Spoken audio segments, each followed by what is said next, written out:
Then നമ്മൾ മലയാളത്തിലേക്ക് കടക്കുകയാണ്. ഇമ്പോർട്ടന്റ് ആണ്, എക്സാമിന് ചോദിച്ചാണ്, ഈ റീസെന്റ് ആയിട്ട് കിട്ടിയ ക്വസ്റ്റ്യൻ ആൻസർ ഉണ്ടോ. അടുത്ത്, താഴെ കൊടുത്തിരിക്കുന്നതിൽ നദിയുടെ പര്യായം ഏത്? ഏതാണ് ആൻസർ? 41.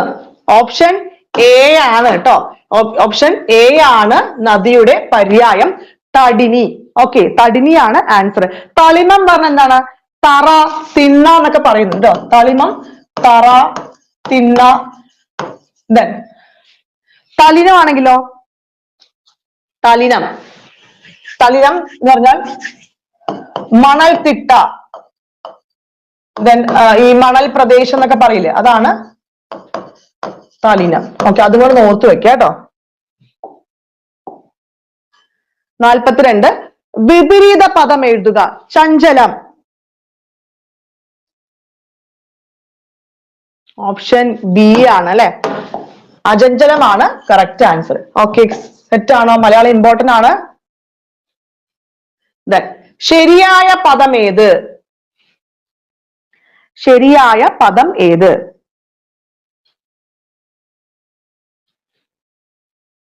ഓപ്ഷൻ സി ആണ് അല്ലെ, സി അല്ലേ, നിശ്ചയം. ഇതാണ് കറക്റ്റ് പദം ട്ടോ. അടുത്ത് 44-ാമത്തെ ചോദ്യം, സമാന പദം ഏത്? ഇനൻ. സമാന പദം ഏത്? ഇനൻ. ഇനൻ ഏതാണ്? സമാന പദം ഇമ്പോർട്ടന്റ് ആണ്. മലയാളം ഇംഗ്ലീഷ് ഒന്നും കിട്ടിയില്ല, നമുക്ക് റാങ്ക് പോലും നമുക്ക് എവിടെ എത്താൻ പറ്റില്ല. ഏതാണ് ആൻസർ? ഓപ്ഷൻ ബി ആണ് അല്ലെ, ഓപ്ഷൻ ബി, ടി ആണ് ആൻസർ. സൂര്യനാണെങ്കിൽ തോതൻ ട്ടോ, തോതൻ. ഈ ദാവാണ്, തോതനാണെന്ന് ഓർത്തു വെക്കുക. ദെൻ ഏതാണ്? കാറ്റ് നമുക്കറിയാലോ, അനിലൻ. കാറ്റ് ഏതാണ്? അനിലൻ. സെറ്റ് ആണോ? ഓക്കെ, അടുത്ത ക്വസ്റ്റ്യൻ. തെറ്റില്ലാത്ത വാക്യം ഏത്? തെറ്റില്ലാത്ത വാക്യം ഏത്? ഒന്ന് ശ്രദ്ധിച്ചേ, ഏതാണ് ആൻസർ വരിക? നന്ദി രേഖപ്പെടുത്തുന്നു, നന്ദി പറയുന്നു, നന്ദി തരുന്നു, നന്ദി വാങ്ങുന്നു. ഏതാ ആൻസർ വരിക? ഓപ്ഷൻ ബി അല്ലെ, നന്ദി പറയുന്നു. പുല്ല് എന്ന അർത്ഥം വരുന്ന പദം. പുല്ല്, പുല്ല് ഏതാണ്? പുല്ല് ഏതാണ്? Option A. ഓക്കെ, തൃണമാണ് ആൻസർ. ഓപ്ഷൻ എ, തൃണമാണ് കറക്റ്റ് ആൻസർ. ചുവടെ കൊടുത്തിരിക്കുന്നതിൽ കാക്കയുടെ പര്യായമല്ലാത്തത് ഏത്? പ്രീവിയസ് ക്വസ്റ്റ്യൻ പേപ്പേഴ്സിനാണ്, റീസെന്റ് ആയിട്ട് നടന്ന ക്വസ്റ്റ്യൻ ആണ് കേട്ടോ. ഏതാണ് ആൻസർ? ഓപ്ഷൻ എ ആണോ? ആണ്. ബലിബുക്കാണോ? അതെ. ഏകദൃഷ്ടിയാണോ? അതെ. പര്യായമല്ലാത്തത് വിശ്വകേതു ആണ്. അപ്പൊ ഓപ്ഷൻ ഡി ആണ് കറക്റ്റ് ആൻസർ. ലേഖകൻ സ്ത്രീലിംഗം എഴുതുക. ലേഖകൻ. ഓപ്ഷൻ ബി, ലേഖിക. ഓക്കെ, സ്ത്രീലിംഗം ഏതാണ്? ലേഖിക. ശരത് ചന്ദ്രൻ ചേർത്തെഴുതുമ്പോൾ എന്ത് കിട്ടും? ശരത് ചന്ദ്രൻ ചേർത്തെഴുതുമ്പോൾ option D. Okay, option B ആണ്. ശ്രദ്ധിക്കുക, ശരത് ചന്ദ്രൻ ചേർത്ത് എഴുതുമ്പോൾ ഓപ്ഷൻ ഡി, ശരത് ചന്ദ്രൻ എന്നാണ് കിട്ടുക. സ്പെല്ലിംഗ് ഒന്ന് കറക്റ്റ് ആയിട്ട് നോക്കി വെക്കുക കേട്ടോ. നമുക്ക് ഈ മലയാളം ഒക്കെ അധികം ഇംഗ്ലീഷ് ഒക്കെ പ്രീവിയസ് ക്വസ്റ്റ്യൻസ് നന്നായി നോക്കിയാൽ മതി. വീണ്ടും നമ്മുടെ ഇംഗ്ലീഷിലേക്ക് കിടക്കുകയാണ്. നമ്മുടെ റാങ്ക് മേക്കിംഗ് ആയ ഇംഗ്ലീഷും മലയാളവും കറണ്ട് അഫയേഴ്സും ഒക്കെ എത്തുകയാണ് കേട്ടോ. അടുത്ത്, change the voice. Cats catch mice. 61. Answer ഏതാ വരിക? ഓപ്ഷൻ ഡി ആണ് ആൻസർ കേട്ടോ. ഓപ്ഷൻ ഡി ആണ് answer. Mice are caught by cats ആണ് correct answer. Change the following sentence into superlative degree. Malacca is an old town in Malaysia. അതിനെ superlative ഡിഗ്രിയിലാക്കാൻ പറഞ്ഞേക്കാണ്. Malaysia is older than any other towns in Malaysia. B ആണെങ്കിൽ Malacca is not so new city. C, none of the towns in Malaysia is as old as Malacca.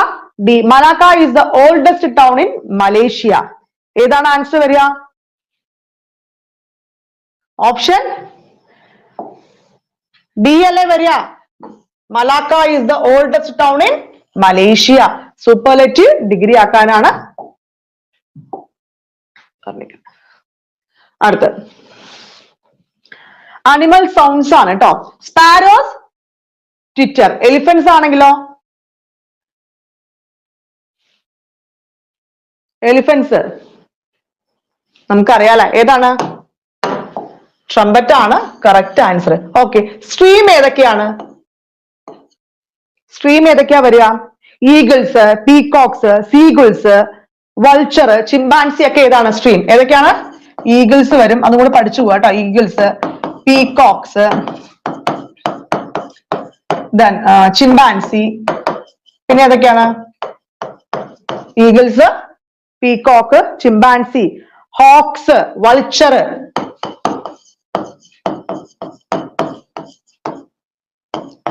Vulture വരും, പിന്നെ seagulls വരും.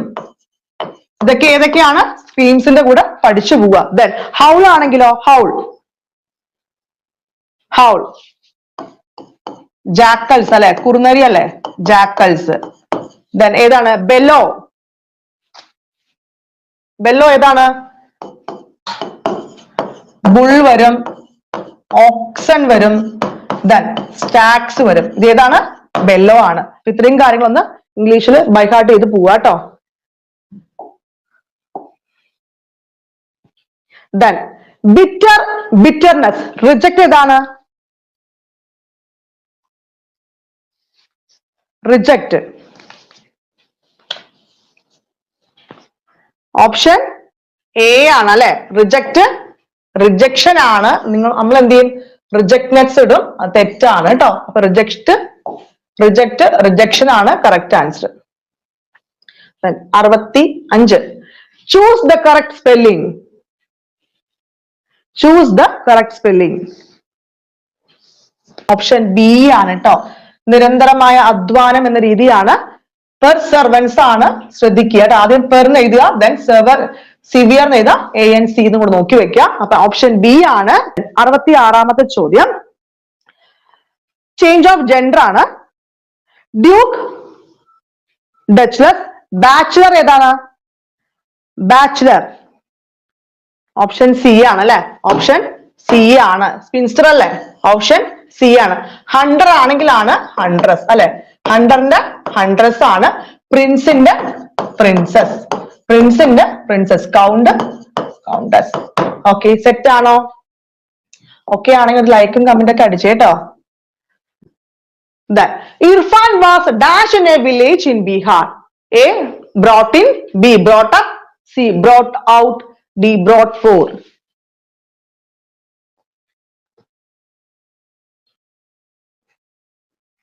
ഇതാണ് answer വരിക. Option B ആണ് കേട്ടോ. Brought up ആണ് വരിക. Then choose one word for the phrase underline. The people who were watching cheered loudly.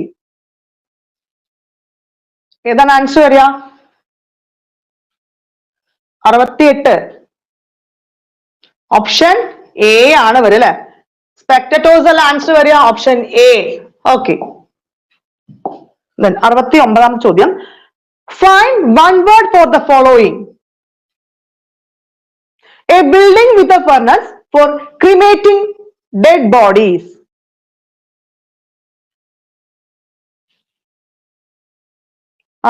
ഏത് ആൻസർ വരിക? ഓപ്ഷൻ സി ആണ് അല്ലെ. ക്രമറ്റോറിയം. ഏതാണ്? ക്രമറ്റോറിയം ആണ് answer. Then foreign words. Ex gratia means.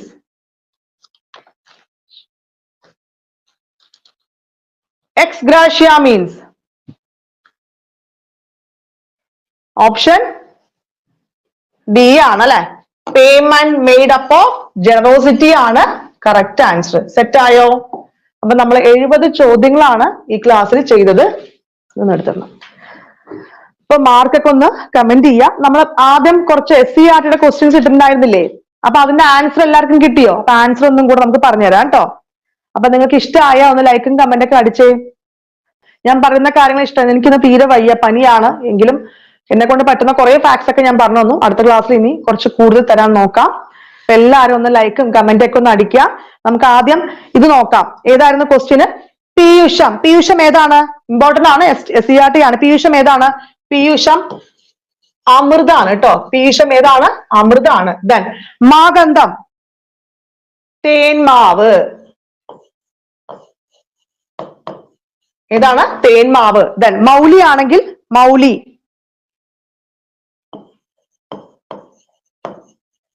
ശിരസ്. ദെൻ കാസം. കാസം ഏതാണ്? ചുമ. കാസം ഏതാണ്? ചുമ. ദെൻ വ്യോളം. വ്യോളം. വ്യോളമാണെങ്കിൽ പാമ്പ്. ഓക്കെ, സെറ്റ് ആണോ? ഇതിൽ എത്ര പേർക്ക് മാർക്ക് കിട്ടി? ഫുൾ മാർക്ക് കിട്ടിയവര് ഒന്ന് മാർക്ക് കമന്റ് ചെയ്യുക കേട്ടോ. അപ്പൊ ഇത്രയും കാര്യങ്ങൾ നമ്മുടെ SCERT ബുക്കാണ്, പഠിച്ചു വെക്കോളാം. ഈ ഒരു ക്ലാസ് കഴിയുമ്പോൾ ഇത്രയും കാര്യങ്ങൾ നിങ്ങളുടെ മനസ്സിൽ പരീക്ഷാ ദിവസം വരെ ഉണ്ടാവണം. പരീക്ഷാ ഹാള് കഴിഞ്ഞിട്ട് മാത്രം നമുക്ക് മറക്കണോ വേണ്ടെന്ന് തീരുമാനിക്കാം. അതുവരെ നിങ്ങളുടെ മനസ്സിൽ ഈ കാര്യങ്ങൾ ഉണ്ടാവണം. ഓക്കെ, ഉണർന്നിരിക്കുന്ന അവസ്ഥ ഏതാണ്? ഉണർന്നിരിക്കുന്ന അവസ്ഥ ജാഗരം ട്ടോ. ഏതാണ്? ജാഗരം. ദെൻ ശബ്ദമില്ലാത്തത്. ശബ്ദമില്ലാത്തത്. ശബ്ദമില്ലാത്തത് നീരവം. ഏതാണ്? നീരവം. ദെൻ ഇല്ലാത്ത അവസ്ഥ. ഇല്ലാത്ത അവസ്ഥ. ഇല്ലാത്ത അവസ്ഥ ഏതാണ്? രാഹിത്യം. ഓക്കെ, ഇല്ലാത്ത അവസ്ഥ രാഹിത്യം. അതിരില്ലാത്തത്. അതിരില്ലാത്തത് നിസീമം. അതിരില്ലാത്ത ഏതാണ്? നിസീമം. മോക്ഷം ആഗ്രഹിക്കുന്ന ആൾ ഏതാണ്? മോക്ഷം മുമുക്ഷു ട്ടോ. ആരാണ്? മുമുക്ഷു. അപ്പൊ ഈ 10 ചോദ്യങ്ങൾ ഇട്ടു. കിട്ടിയോ? ഓക്കെ, അപ്പൊ അപ്പളെ കുറച്ച് നമ്മളൊരു കോഡ് പറയാന്ന് പറഞ്ഞു അല്ലെ? നമ്മളൊരു സ്ലൈഡ് എടുത്തിട്ട് ഒരു കോഡ് ഏതിന്റെ ആയിരുന്നു? തിരുവിതാംകൂറിലും തിരുക്കൊച്ചിയിലും ഉള്ള കോഡ് നമ്മൾ പറഞ്ഞുതരാ പറഞ്ഞു. ആർക്കൊക്കെ കോഡ് വേണം? ഞാൻ എവിടെയോ വായിച്ച കോഡാണ്, ഞാൻ ഉണ്ടാക്കിയ കോഡല്ല. നിങ്ങൾ അറിയുന്നവര് ഓക്കെ, അറിയാത്തവർക്ക് വേണ്ടിയാണ്. പറഞ്ഞു തരട്ടെ? ഇതെല്ലാം SCERT ക്വസ്റ്റ്യൻ ആണ്. ടെൻഷൻ ആണ്, നമ്മൾ പഠിച്ചു പോവാ കേട്ടോ. എക്സാമിന് ചോദിക്കുന്ന കുറച്ച് ഫാക്ട്സും എക്സാമിന് ചോദിച്ചാണ് ഞാൻ എടുത്തിട്ട് ഓരോ ദിവസങ്ങൾ SCERT ബന്ധപ്പെട്ട ബൈഹാർട്ട് സെക്ഷൻ നമ്മൾ പഠിച്ചു പോകുന്നുണ്ട്. നമ്മൾ ആദ്യം പഠിക്കുന്നത് തിരുക്കൊച്ചിയിലെ പ്രധാനമന്ത്രിമാർ ആരാണ്? തിരുക്കൊച്ചിയിൽ കേട്ടോ. ശ്രദ്ധിക്കുക, എഴുതി വെച്ചോളൂ കേട്ടോ. ഞാൻ ഓൾറെഡി പറഞ്ഞു, ഇത് എവിടെന്നോ ഞാൻ അടിച്ചു മാറ്റിയതാണ്. തിരുക്കൊച്ചി ആരൊക്കെയായിരുന്നു? കാണുന്നുണ്ടോ നിങ്ങൾക്ക്? തിരുക്കൊച്ചിയിലാണെങ്കിൽ കോഡ് പറഞ്ഞുതരാം.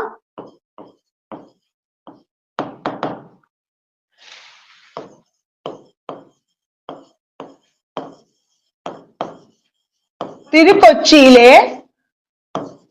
പറവ പനയിൽ.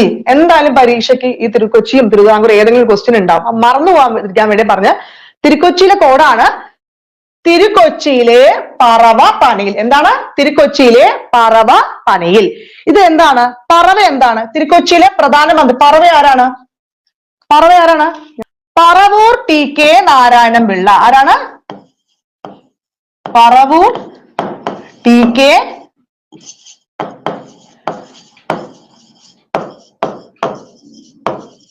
നാരായണ പിള്ള. ഇവരാരായിരുന്നു?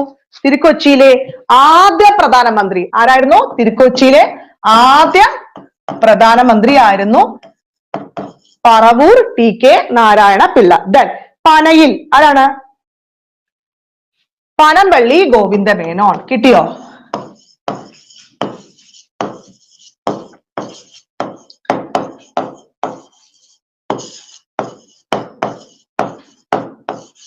കിട്ടിയോ? അപ്പോ തിരുക്കൊച്ചിയിലെ ആദ്യത്തെ ആളാണെങ്കിൽ പറവൂർ TK നാരായണൻ പിള്ളയും തിരുക്കൊച്ചിയിലെ അവസാനത്തെ പ്രധാനമന്ത്രിയാണ് പനമ്പള്ളി ഗോവിന്ദ മേനോൻ. സെറ്റായോ? അപ്പൊ ഈ ഒരു കോഡ് മറക്കുവോ? തിരുക്കൊച്ചിയിലെ പറവ പനയിൽ. എന്താണ്? തിരുക്കൊച്ചിയിലെ പറവ പനയിൽ. സെറ്റാണോ? ഞാൻ മാച്ചോട്ടെ, അടുത്ത് പറഞ്ഞാൽ കേട്ടോ. അപ്പൊ തിരുക്കൊച്ചിയിലെ പറവ പനയിൽ ആദ്യത്തെയും അവസാനത്തെയും പ്രധാനമന്ത്രിയാണെന്ന് ഓർത്തു വെക്കുക. അത് എഴുതി അങ്ങനെ തന്നെ പഠിക്കുക കേട്ടോ. കോഡ് അറിയുന്നവർ ഓക്കെ, സെറ്റ്. ദെൻ കൊച്ചിയിലെ കോഡോ? ഞാൻ കൊച്ചിയിലാണ് പറഞ്ഞു തരുന്നത് കേട്ടോ.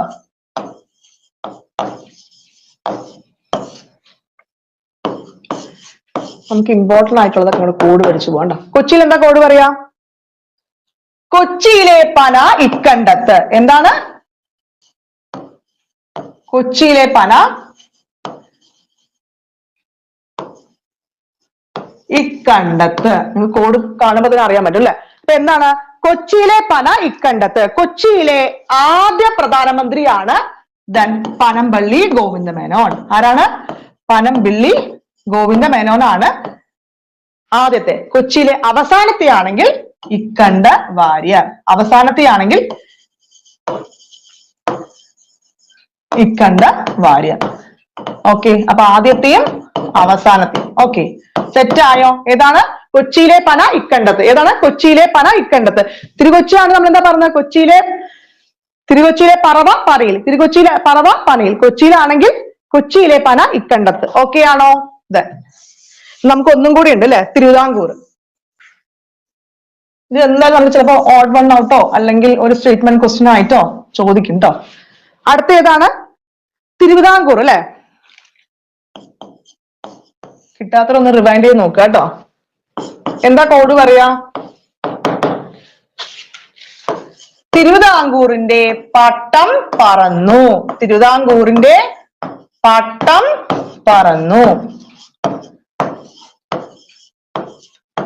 പട്ടം പറന്നു. എങ്ങനെയാ പറയാ? തിരുവിതാംകൂറിലെ ആദ്യത്തെ പ്രധാനമന്ത്രി ആരായിരുന്നു? പട്ടം താണുപിള്ളയും. അതുപോലെ തന്നെ അവസാനത്തെ ആണെങ്കിൽ പറവൂർ TK നാരായണപിള്ള കേട്ടോ. ആദ്യത്തെ ആണെങ്കിൽ പട്ടം താണുപിള്ളയും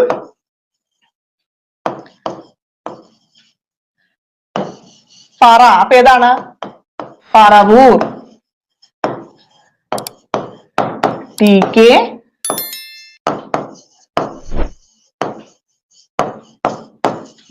നാരായണ പിള്ള. സെറ്റ് ആണോ? ഓക്കെ ആണോ? സെറ്റ് ആണോ? അപ്പൊ എന്താണ്? കൊച്ചിയിലാണെങ്കിൽ തിരുക്കൊച്ചിയിലാണെങ്കിൽ തിരുക്കൊച്ചിയിലെ പറവ പനയിൽ. ഏതാണ്? തിരുക്കൊച്ചിയിലെ പറവ പനയിൽ. ദെൻ അടുത്ത ഏതാ നമ്മൾ പറഞ്ഞത്? കൊച്ചിയിലാണെങ്കിൽ കൊച്ചിയിലെ പന ഇക്കണ്ടത്ത്. ദെൻ തിരുവിതാംകൂറിലാണെങ്കിൽ തിരുവിതാംകൂറിലെ പട്ടം പറന്നു എന്ന്. ഞാനിത് എനിക്ക് അറിയുന്നല്ല, ഞാൻ എവിടെയോ കണ്ടതാണ്. അപ്പൊ നിങ്ങൾക്ക് യൂസ് ആയിക്കോട്ടെ പറഞ്ഞ് തന്നാണ് കേട്ടോ. സെറ്റ് ആണോ? ഓക്കെ ആണോ? ഇഷ്ടമായി കോഡൊക്കെ? ഇഷ്ടമായി അല്ലെ? ദെൻ നമ്മുടെ ക്ലാസ്സിലൊക്കെ നിങ്ങൾക്ക് ഇഷ്ടമാവുന്നുണ്ടോ? എന്തെങ്കിലും നമ്മൾ മാറ്റം വരുത്തണോ നിങ്ങൾക്ക് വേണ്ടിയിട്ട്? എനിക്ക് ഇന്ന് തീരെ വയ്യ, നല്ല പനിയാണ്. എങ്കിലും ഞാൻ എക്സാം മിസ്സാക്കണ്ടെന്ന് പറഞ്ഞിട്ട് വന്നതാണ്. അപ്പൊ നിങ്ങൾക്ക് ഇഷ്ടമാണെങ്കിൽ എല്ലാവരും ലൈക്കും കമന്റ് ഒക്കെ ഒന്ന് അടിക്കുക കേട്ടോ. സെറ്റ് ആയില്ലേ? അപ്പൊ ഈ കോഡ് ഇനി മറക്കോ നിങ്ങള്? മറക്കോ? ഇല്ല അല്ലെ? അതുപോലെ ഇനിയും ഇതുപോലെ കോഡൊക്കെ ആയിട്ട് നമ്മൾ എന്ത് ചെയ്യും? പരീക്ഷയ്ക്ക് ആകുമ്പോഴേക്കും നമ്മൾ സെറ്റ് ആവും നല്ല കോൺഫിഡൻസോട് കൂടി. ഈ ഒരു ക്ലാസ് വളരെ ടെൻഷൻ ഫ്രീ ആയിട്ടുള്ള ഓരോ ക്ലാസ്സുകളും നമ്മൾ ആയിരിക്കണം. മലയാളവും TYQും അതുപോലെ തന്നെ ഇംഗ്ലീഷും ഫിസിക്സും കെമിസ്ട്രി എല്ലാം നമ്മൾ തരുന്നുണ്ട്. നമ്മുടെ ചാനൽ ആദ്യമായിട്ടാണ് കാണുന്നതെങ്കിൽ എന്ത് ചെയ്യുക? ചാനൽ സബ്സ്ക്രൈബ് ചെയ്യുക, തൊട്ടടുത്തുള്ള ബെല്ലേക്കും കൂടി എനേബിൾ ചെയ്യുക. നിങ്ങളെ ഫ്രണ്ട്സിനൊക്കെ കൂടി ഒന്ന് ഷെയർ ചെയ്യുമെങ്കിൽ മാത്രം നമ്മൾ ഇത്രയും കാര്യങ്ങൾ തരുമ്പോൾ നിങ്ങൾ അവരെ അറിയിക്കണ്ടേ. അറിയാത്തവർ ആരെങ്കിലും ഉണ്ടെങ്കിൽ അവർക്ക് ഒന്ന് ഷെയർ ചെയ്യുക. എല്ലാവരും പഠിച്ചു പോട്ടെ.